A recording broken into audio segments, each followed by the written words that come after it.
Territoire d'info, Cyril Viguier. Bonjour à tous et bienvenue à nouveau au Salon de l'Agriculture où nous étions toute la semaine jusqu'à vendredi, demain.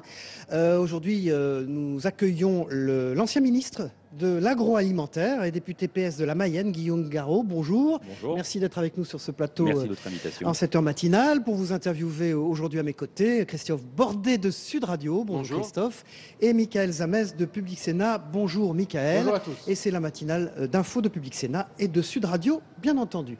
Guillaume Garot, avant d'aborder les questions agricoles, nous sommes donc au Salon de l'Agriculture, ça tombe bien. Il y a un sommet britannique, le 34e tout à l'heure à Amiens. Et il y a eu une nouvelle provocation d'Emmanuel Macron dans le Financial Times. Le ministre de l'économie a déclaré à propos du Brexit « Si vous sortez, nous ne retiendrons pas les migrants et nous attirerons les banquiers ». Vous êtes d'accord avec ce type de déclaration? Est-ce opportun au moment où l'Europe n'a pas une très bonne image? Mais pourquoi vous parlez de provocation? Est-ce que tout simplement Emmanuel Macron n'aurait pas raison de mettre nos amis anglais devant leurs responsabilités? Il faut que l'ensemble des données soient sur la table avant même que les Anglais ne se prononcent sur leur maintien ou leur sortie de l'Union européenne. Et donc, moi, j'approuve Emmanuel Macron lorsqu'il dit clairement les choses. Il a fait le chemin de François Hollande, qui pourra en parler avec David Cameron tout à l'heure. Non, mais on ne peut pas, écoutez, s'agissant de nos amis anglais, être un pied dehors et un pied dedans. Donc, il faut dire clairement ce qu'il en serait si nos amis anglais décidaient de sortir de l'Union européenne. Ça aurait évidemment des conséquences. Moi, ce que je souhaite, c'est que nos amis anglais puissent rester dans l'Union européenne. Mais rester dans l'Union européenne, c'est avoir des droits, mais aussi des devoirs. Christophe Bordet, il est d'accord avec Emmanuel Macron. Oui, alors Guillaume Garot, vous dites il y aurait des conséquences. Quelles conséquences en 2-3 mots? Écoutez, si les Anglais sortaient de l'Union, on sait très bien que les portes économiques de l'Union ne seraient plus ouvertes de la même façon. L'Europe, à mes yeux, ça ne peut pas être uniquement un grand marché économique. En tout cas, ce n'est pas la vocation de l'Europe. En tout cas, ce n'est pas la conception que moi je me fais. Est-ce que ça ne soulagerait pas, est-ce que ça ne soulagerait pas les autres pays? La question qui se pose à nous, responsables publics aujourd'hui, c'est de savoir quelle Europe nous voulons et quel projet pour l'Europe nous portons. Donc répondez à ma question. Mais je vais y répondre, mais laissez-moi aussi aller au fond des choses, pas simplement être sur l'écume de l'actualité ou voilà, sur des polémiques tout à fait récentes. Ce qui compte aujourd'hui, c'est de savoir ce qu'on veut pour l'Europe. Comment répondre aux grandes questions qui se posent à nous sur le développement économique, sur le budget, sur la crise des migrations. Voilà comment il faut poser le sujet. Ensuite, savoir comment on organise l'Europe. Moi, ce que je plaide, c'est qu'on ait une Europe à plusieurs pays pour aller plus vite. Bien sûr, il y a l'Europe des 28 aujourd'hui, très bien, ça a été l'élargissement. Mais on pourrait revenir sur les conditions de l'élargissement. Aujourd'hui, si on veut relancer l'Europe, moi je crois à ce qu'on appelait les coopérations renforcées. Rappelez-vous, c'est l'idée qu'à quelques pays, on va plus loin, plus fort. Alors dites-moi, Guillaume Garot, pardon, si les Anglais ne veulent pas des migrants, doivent-ils payer plus que ce qu'ils ne paient aujourd'hui? Il y a eu les accords du Touquet qui prévoient qu'ils mettent la main à la poche, mais enfin on s'aperçoit quand on regarde un peu les chiffres qu'aujourd'hui ce sont surtout les Français qui paient le plus cher le fait de garder les migrants à Calais. Il y a des accords s'agissant des frontières qui remontent aux accords du Touquet. C'était signé par Nicolas Sarkozy, on était en 2008 si ma mémoire est bonne. Aujourd'hui, c'est vrai que la France fait un vrai effort pour traiter, gérer, notamment à la frontière franco-anglaise qui se situe à Calais, sur le littoral français, s'agissant de cet dossier migratoire, fait des efforts considérables pour faire en sorte qu'on puisse traiter cette question, ce point de fixation aujourd'hui à Calais, qui est une Bon, les Anglais doivent payer bon, plus ou pas? Donc, ça signifie que les Anglais doivent aussi prendre leur part de l'effort, et je suis convaincu que ce sera à l'ordre du jour aujourd'hui à Amiens, dans la rencontre entre François Hollande et David Cameron. Michael Zamès. Notamment, parce que là vous parlez de l'Europe.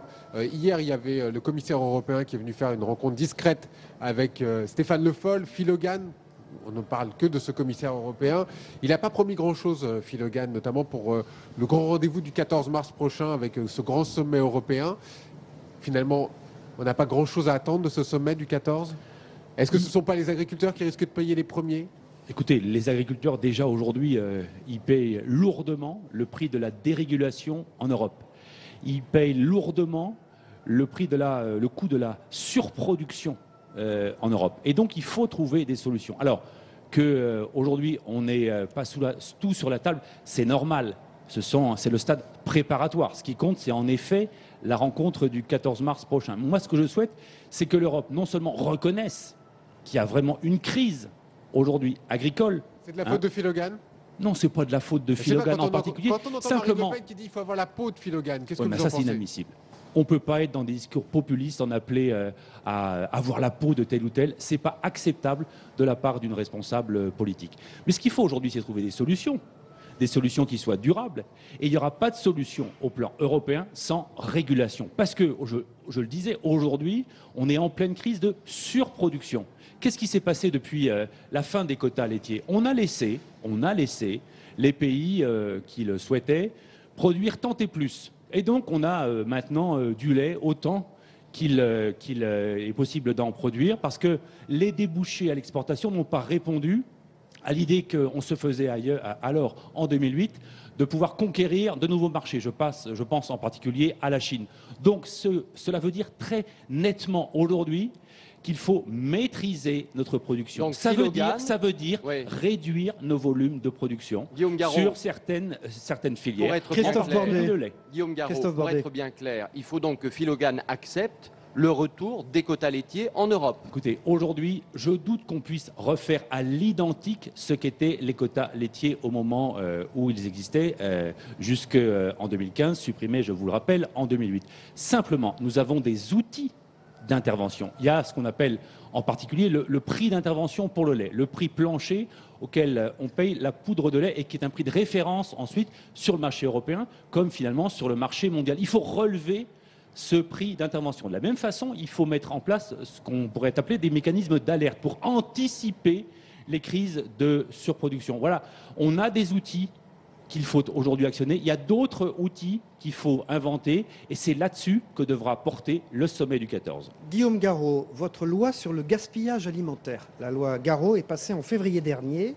A-t-on les premiers signes de bonne collaboration des distributeurs, des grandes surfaces ? Oui. On a des premiers signes. Oui, lesquels ? Parce qu'aujourd'hui, ce qui me remonte du terrain, c'est que les grandes surfaces travaillent beaucoup mieux avec les associations locales de solidarité pour faire en sorte qu'on puisse donner les invendus alimentaires encore consommables plutôt que de les jeter, les mettre à la poubelle. Donc ça, la dynamique est enclenchée. Alors, ça ne date pas de ce mois de février, bien évidemment, mais le mouvement existait déjà de la part de certaines enseignes, de la part de certaines grandes surfaces sur le terrain, sur les territoires. Mais il faut aujourd'hui que ce soit un mouvement général. Il faut que demain, c'est-à-dire à l'échéance d'un an maximum, toutes les surfaces de plus de 400 mètres carrés en France acceptent et donc passent convention avec les associations locales de solidarité pour donner leurs invendus alimentaires. Et les choses s'amélioreront à ce moment-là ? Au plus tard, dans un an. Je vous rappelle que cette convention sera généralisée sur l'ensemble du territoire national. Et je vous rappelle surtout une chose, une disposition de la loi que nous avons votée à l'unanimité et à l'Assemblée nationale et au Sénat, c'est qu'on ne pourra plus détruire de nourriture. Parce qu'aujourd'hui, qu'est-ce qui se passe ? On voit qu'on remplit des poubelles d'invendus alimentaires qui sont consommables. C'est scandaleux. On ne l'accepte plus, d'autant plus que certaines grandes surfaces continuent de mettre de l'eau de Javel sur ces poubelles. Évidemment, c'est un scandale qu'on ne veut plus voir dans notre pays. Et sur lequel tout le monde était d'accord. Christophe Bordet. Guillaume Garot, le défilé des politiques va se poursuivre aujourd'hui avec, par exemple, Alain Juppé qui vient ici au Salon de l'Agriculture. Hier, il y avait Nicolas Sarkozy. Il a dit devant les éleveurs que la solution à leurs problèmes, c'était de changer de président. Alors Sarkozy, président, imaginons, en 2017, faisant de la politique fiction, ça résoudrait les problèmes des agriculteurs ? Il a la mémoire courte, ce Nicolas Sarkozy. C'est-à-dire ? Je vous rappelle qu'il avait séché un salon de l'agriculture, si ma mémoire est bonne. Il n'avait pas daigné venir à la rencontre des agriculteurs. On était en 2010, si mes informations sont exactes. Bon. Et aujourd'hui, il voudrait venir sauver l'agriculture, alors qu'il est responsable, lui, avec d'autres bien sûr, de la situation où nous sommes aujourd'hui. Ça veut dire quoi? Les quotas laitiers qui ont été supprimés, décision de la présidence française, la fameuse 2008, loi de modernisation économique. La loi LME, 2007 également. Voilà, la loi LME, c'est une loi qui a complètement perturbé, déséquilibré les rapports entre la grande distribution et les fournisseurs. Donc, ce sont à la fois les industriels de l'agroalimentaire et les producteurs. Guillaume Garot, si on entend bien ce que vous dites, la grande distribution, c'est le grand ennemi des agriculteurs. Non, ça doit devenir un partenaire. Mais aujourd'hui, on voit bien ce qui se passe. Le rapport de force, il est complètement déséquilibré. Vous avez 4 grandes centrales d'achat, 15 000 entreprises de l'alimentation, l'agroalimentaire, et puis 500 000 producteurs. Comment voulez-vous, dans ces conditions-là, que la négociation se passe de la meilleure façon possible? C'est déséquilibré. Donc, il faut reprendre cette loi. Et c'est très important aujourd'hui qu'on en vienne à davantage de transparence dans la répartition de la valeur ajoutée et donc dans la fixation du prix aux consommateurs. Mais je veux dire aussi une chose, il faudra sans doute, il faut le dire, que le consommateur accepte aussi de payer un tout petit peu plus cher, quelques centimes de plus, les produits qu'il a dans son assiette pour être garanti bien sûr de la qualité, mais aussi pour permettre à ceux qui produisent l'alimentation, nos agriculteurs, nos producteurs, mais aussi là-dessus, nos vous êtes entreprises. d'accord avec Nicolas Sarkozy qui a dit la même chose. Eh bien, tant mieux si aujourd'hui il y a des plages de consensus en France pour faire en sorte qu'on prenne conscience qu'on ne peut pas être dans une course au prix bas. Et que cette course au prix bas... C'est un geste citoyen au fond, un geste citoyen de payer un peu plus. Oui, parce que la course au prix bas, c'est finalement le prix qui tue l'emploi, qui tue nos territoires, qui fragilise nos producteurs, qui fragilise nos entreprises de l'alimentation. Et il faut sortir de cette logique. Christophe Bordet. Guillaume Garot, Myriam El Khomri se dit déterminée à aller jusqu'au bout sur sa loi travail. À votre avis, elle est déterminée ou elle est prête à laisser le texte se vider de sa substance dans les 2 semaines qui viennent, qui vont être 2 semaines de négociation? Quel est votre sentiment? Mais pourquoi voudriez-vous que le texte soit vidé de sa substance? Nous sommes en pleine discussion aujourd'hui. Moi, je vais vous dire très clairement les choses. Aujourd'hui, je considère que nous ne sommes pas à l'équilibre. Voilà. Personne ne peut reprocher, bien sûr, au gouvernement de vouloir tout faire contre le chômage. Parce que toutes les solutions que nous avons engagées depuis 2012 maintenant n'ont pas encore produit leurs effets. Donc c'est normal. Pas marché, et c'est très bien que le gouvernement aille de l'avant. Mais en même temps, il faut trouver le bon équilibre entre la nécessaire souplesse pour les entreprises parce qu'elles nous le disent tous les jours, on a besoin de davantage de visibilité, et en même temps, les garde-fous, les garanties pour les salariés qu'on doit leur assurer. Donc c'est là-dessus qu'il faut travailler. Alors ça concerne quelques dispositions très concrètes, très précises dans le texte, la définition du licenciement économique, ce qu'on entend par période d'astreinte et période de repos, voilà des exemples très concrets, mais je suis convaincu qu'on arrivera à l'équilibre. Michael Zames. Guillaume Garot, les syndicats se mobilisent aujourd'hui. La jeunesse sera dans la rue le 9 mars prochain. François Hollande avait fait de la jeunesse l'alpha et l'oméga de sa campagne en 2012. Vous avez perdu cet électorat? Non, je ne suis pas dans cette conception-là. Aujourd'hui, vous avez quand même dit, je ne comprends pas le sens de cette loi au moment où on a besoin de consolider notre électorat. Michael Zames a raison. Mais vous avez dit ça. Mais c'est bien sûr, mais c'est pas parce que je dis ça et je le réaffirme qu'on a besoin de consolider, de rapprocher, en effet, de souder toutes celles et ceux qui croient dans les valeurs de la gauche. Bien sûr, c'est notre mandat. Et en même temps, c'est pas parce que je dis ça. Mais aujourd'hui, la jeunesse n'est pas dans la rue. La jeunesse, elle a besoin d'être rassurée. Elle a besoin d'être convaincue. Elle a besoin de retrouver des perspectives d'insertion professionnelle. Je leur demande de regarder les textes.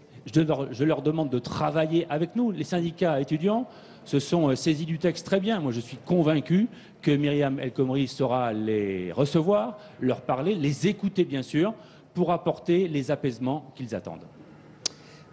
Guillaume Garot, à propos de cette loi, qu'est-ce qui est le plus dangereux que cette loi, cet avant-projet de loi en tout cas pour l'instant, fasse exploser la gauche, ou au fond qu'elle ne serve à rien, qu'elle soit délestée de tout contenu?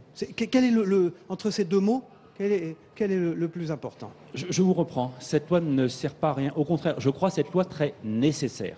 Franchement, à la fois pour donner cette souplesse dont je parlais aux entreprises, pour être plus performants, plus efficaces, pour faire tourner notre économie, et en même temps, il faut aussi redire que cette loi, elle a des vraies avancées sociales. Et je pense en particulier à ce qu'on appelle le compte personnel d'activité, qui va donner des droits nouveaux aux salariés en France, de telle sorte qu'ils puissent avoir, par exemple, sur la formation, des droits transférables d'une situation à l'autre. Quand on est en emploi, quand on est au chômage, lorsqu'on cherche à se réorienter, eh bien qu'on puisse garder tout au long de sa vie, finalement, ce droit à la formation. Ça, c'est une vraie avancée sociale. Donc, cette loi, elle est utile pour l'économie du pays, elle est utile pour la cohésion sociale de la France. Et en même temps, je le redis, il faut trouver les marges, les nouvelles marges, de telle sorte qu'on soit complètement rassuré et équilibré sur ce texte. Dernière question, 30 secondes, Michael Zamet. Si on en croit certains médias ce matin, s'il n'est pas candidat en 2017, François Hollande l'annoncera en octobre prochain. Le calendrier vous plaît ?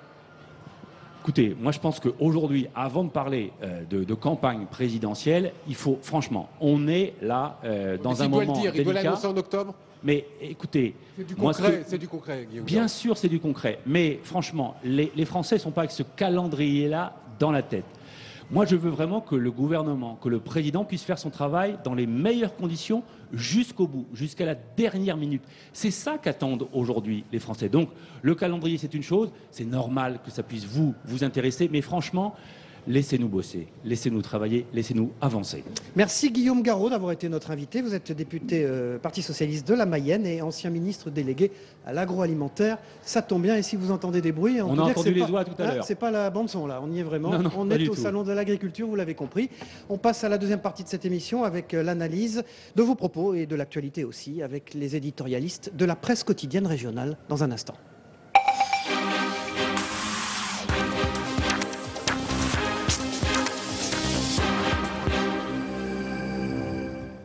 Voilà, depuis le Salon de l'Agriculture, j'accueille Pascal Jalabert des dernières nouvelles d'Alsace. Bonjour Pascal, merci d'être avec nous sur ce plateau de Campagne Télé et de Public Sénat. Et bonjour Jérôme Cordelier, vous êtes rédacteur en chef des éditions régionales du Point. Bonjour, merci d'être avec nous. On démarre tout de suite avec le sommet franco-britannique. C'est le 4e sommet du genre qui a lieu à Amiens entre François Hollande et David Cameron. Avec ce que j'appelais tout à l'heure, mais il l'a contesté, Guillaume Garot, l'ancien ministre de l'agroalimentaire qui était sur notre plateau il y a un instant, une provocation d'Emmanuel Macron au Financial Times. Et le ministre de l'économie a déclaré à propos du Brexit: si vous sortez, nous ne retiendrons pas les migrants et nous attirons les banquiers. Lui, il a dit j'approuve. Guillaume Garot. Moi, je crois qu'en effet, ce n'est pas une provocation. Emmanuel Macron parle clair. Voilà, il dit aux Anglais, écoutez, ça va aider François Hollande ? Je ne sais pas si ça va aider François Hollande. Je pense que lui, ce qu'il cherche, c'est à aider un peu David Cameron à ce qu'il n'y ait pas un Brexit. Mais après tout, il faut dire les choses comme telles. C'est sûr que si les Anglais sortent, on va revenir sur ces accords du Touquet qui ont placé la frontière chez nous. Et donc, en effet, c'est le contribuable français qui aujourd'hui supporte ce coût des migrants, alors que leur but, ce n'est pas de rester en France, on le voit bien, c'est en Angleterre, premièrement. Et deuxièmement, il est certain que les banques de la City, elles ne vont pas rester isolées longtemps. Donc Macron dit, OK, sortez, on fait notre job derrière. Ma foi, c'est un message clair adressé aux Britanniques. Pour une fois, c'est nous qui parlons aux Britanniques avec le langage du réalisme. Jérôme Cordelier, il est en mission, Emmanuel Macron, quand il dit ça ? C'est vrai que Emmanuel Macron a l'avantage de parler clair. Maintenant, ce que je trouve dommage, c'est que les migrants sont un peu instrumentalisés dans le jeu politique, parce que, encore une fois, il faut le dire avec force. Je veux dire, il y a très peu de migrants qui sont en France, hein, il faut le dire, puisqu'ils deviennent un petit peu comme ça dans le jeu politique, pas une monnaie d'échange, et donc il faut encore le dire qu'il y a qu'à Calais qu'il y a des problèmes en France. Et encore ceux qui sont ici veulent partir en Angleterre. Oui, ils veulent pas rester en France. Il n'y a pas d'autres endroits en France où les migrants posent problème pour une raison bien simple, c'est qu'il n'y en a pas. Il y en a très très peu dans le pays. Donc voilà. Mais d'une manière plus générale, j'ai trouvé Guillaume Garot plutôt macroniste. Vous savez, comme on est en pleine reconfiguration du jeu politique. On le disait proche de Ségolène Royal. Voilà, mais présent. là, je trouvais que dans ses propos sur notamment le projet de loi El Khomri et puis sur son soutien à cette phrase d'Emmanuel Macron, on sait bien qu'il y a des positionnements qui sont en train de se faire pour 2017. Hein. Il n'y a pas que le match Valls-Aubry, il y a aussi le match Valls-Macron. On dit fortement que Emmanuel Macron est en train de préparer aussi sa campagne pour 2017. Donc, et j'ai trouvé que Guillaume Garot, là, je sais pas, j'avais le sentiment qu'il se positionnait un petit peu dans ce jeu-là. C'est votre avis aussi, Pascal Jalabert? Il est clair qu'Emmanuel Macron, je pense qu'il a été assez agacé par la façon dont Manuel Valls le traite un peu, et que là, il prépare quelque chose pour l'avenir. Mais il faut tout lire à l'aune des rapports personnels entre un Premier ministre et son ministre de l'économie. Est-ce que les Français attendent pas autre chose? Les Français, ils attendent complètement autre chose. Les Français, aujourd'hui, ils ont deux préoccupations. Trois. Évidemment, ils veulent qu'on inverse cette courbe du chômage. Ils veulent aussi y voir clair, dire où on les amène et vers quel pays on les amène. Et ça n'a pas encore été dit. Voilà. Et la troisième chose, c'est évidemment tout ce qui repose sur la sécurité. Et là, c'est pas la peine de développer. Très vite, attention, Cyril, c'est pas uniquement une querelle d'ego. Hein. C'est un peu notre jeu aussi, notre faute, si je puis dire, les observateurs de la vie politique. Voilà, parce qu'il y a aussi des positionnements de volonté politique et d'idéologie politique. Il y a une vraie différence idéologique entre Valls, Emmanuel Macron dans une moindre mesure et surtout Martine Aubry. Et on le voit bien sur le projet. Et aussi une différence de génération, bien sûr. Entre Valls et Macron, si on peut dire. Avant projet de loi, la reculade du gouvernement, est-ce une reculade ou pas, au fond, on va le savoir. Surtout la manifestation du 9 mars, où tous les syndicats, plus les étudiants, ont l'air coalisés. Est-ce qu'il y a le risque d'un nouveau CPE, là, Pascal Jalabert? Pour le moment, le mot reculade, on ne peut pas encore le dire. Enfin, elle a été au moins décalée de quelques jours. On ne connaît pas le contenu, donc on va attendre d'avoir un contenu. Risque de CPE, pas encore, il faut attendre le contenu. Maintenant, c'est quand même la première fois qu'il y a une manifestation quasi unitaire, que les étudiants bougent. Vous savez, le problème de François Hollande aujourd'hui, c'est qu'il a fait beaucoup de mécontents catégoriels. Les médecins, les agriculteurs, les corporatismes, les jeunes. Surtout. Alors voilà, si maintenant les jeunes s'y mettent, ça va commencer à faire beaucoup de monde. Avec une réaction très précautionneuse de Guillaume Garot ce matin sur notre plateau en disant cette loi elle peut aller dans le bon sens au fond, Jérôme Cordelier. Oui, il a soutenu, hein, mais je veux dire il y a quand même il y a un clivage fort sur cette loi évidemment. Et c'est vrai que la gauche, si on rassemblait autour de Martine Aubry, devait se positionner sur une loi comme ça puisque c'est une loi qui change les fondamentaux et qui trouble un peu le jeu politique, puisque maintenant les politiques sont au pied du mur sur comment peut-on réformer pour donner du travail, évidemment. Alors si on croit nos confrères d'RTL ce matin, confidentiel comme on dit, une indiscrétion, François Hollande, s'il n'est pas candidat, l'annoncera au mois d'octobre. Alors Pascal Jalabert, fait crédit d'avoir écrit ça dans le Progrès de Lyon, je crois, la semaine dernière. Oui, dans les journaux de notre groupe. Vous aviez des informations déjà là-dessus? Non, enfin oui, il y avait quelques rumeurs, mais il y avait surtout une intuition. Et ce que je vous disais tout à l'heure, c'est qu'il n'est pas aujourd'hui... Est-ce que ce sera trop tard, trop tôt Non, par rapport aux enjeux? Moi, je crois qu'il a le temps. S'il veut gouverner tranquillement, octobre, ça me paraît trop tôt. Mais la question n'est pas là. Aujourd'hui... il y a besoin d'apporter des réponses aux Français qui n'y sont pas. Les Français n'ont pas les réponses. Donc du coup, François Hollande ne sera pas en mesure de se représenter s'il n'y a pas les réponses dans 6 mois. Et 6 mois, c'est court. Et puis, s'il ne se présente pas, ça aura au moins un avantage, c'est une clarification. C'est-à-dire qu'il y aura des primaires. Et là, les électeurs de gauche pourront trancher sur la ligne Valls, ligne Aubry, Valls ou Macron. Et là, ceux qui auront perdu devront se ranger derrière. Et c'est là qu'on verra si la gauche est à maturité pour le faire. Alors, avec un sondage, Jérôme Cordelier, dans Le Point, qui montre un Valls en forme, au fond. Oui, en fait, on voit que plus d'un Français sur deux, c'est un sondage qui a été repris par lepoint.fr ce matin, plus d'un Français sur deux considère que Valls incarne le dynamisme, le courage. Donc c'est quand même intéressant. Mais juste sur la candidature de François Hollande, au moins en l'occurrence, on peut dire qu'il a le mérite de la clarté. C'est-à-dire que, évidemment, que si la courbe de chômage n'est pas inversée, évidemment, François Hollande ne pourra pas se représenter. Donc le jeu est assez clair dans cette condition-là. Oui, ça serait inédit sous la Ve République, puisque tous les présidents sortants se sont représentés après un mandat. Mais là, au moins, il y a un engagement qui a été pris et ce sera clair. Si le chômage continue d'augmenter ou ne baisse pas, on aura un nouveau candidat qui ne sera pas le sortant. Je retiens que vous dites que François Hollande sera clair. Jérôme Cordelier, la une du Point. Alors, la une du Point, cette semaine, je ne sais pas si... Les derniers dinosaures. Oui, les derniers dinosaures, c'est une une... c'est pas des animaux du Salon de l'Agriculture, ça. Non, c'est une justement sur un peu les blocages français économiques. Et alors, surtout, Martine Aubry, Philippe Martinez. Martinez. Et puis le président des étudiants de l'UNEF-ID, hein, qui est aussi très fortement, voilà, très avec hostile. 3 photos de ces 3 personnalités très hostile à la une du Point pour nos amis de la radio. Pascal Jalabert. Oui, donc sur les DNA, c'est les migrants hein, qui sont à la une, avec aujourd'hui ce sommet franco-britannique. Bah, c'est au secours de la Grèce, les migrants. Voilà. Oui, au secours de la Grèce, qui en effet, là pour le coup, les Grecs, ils doivent supporter le poids des inconséquences de tout le monde. C'est les dernières nouvelles d'Alsace aujourd'hui que vous représentez sur ce plateau. Merci à tous. On se retrouve demain pour une nouvelle matinale d'infos de Public Sénat et de Sud Radio. Bonne journée à tous.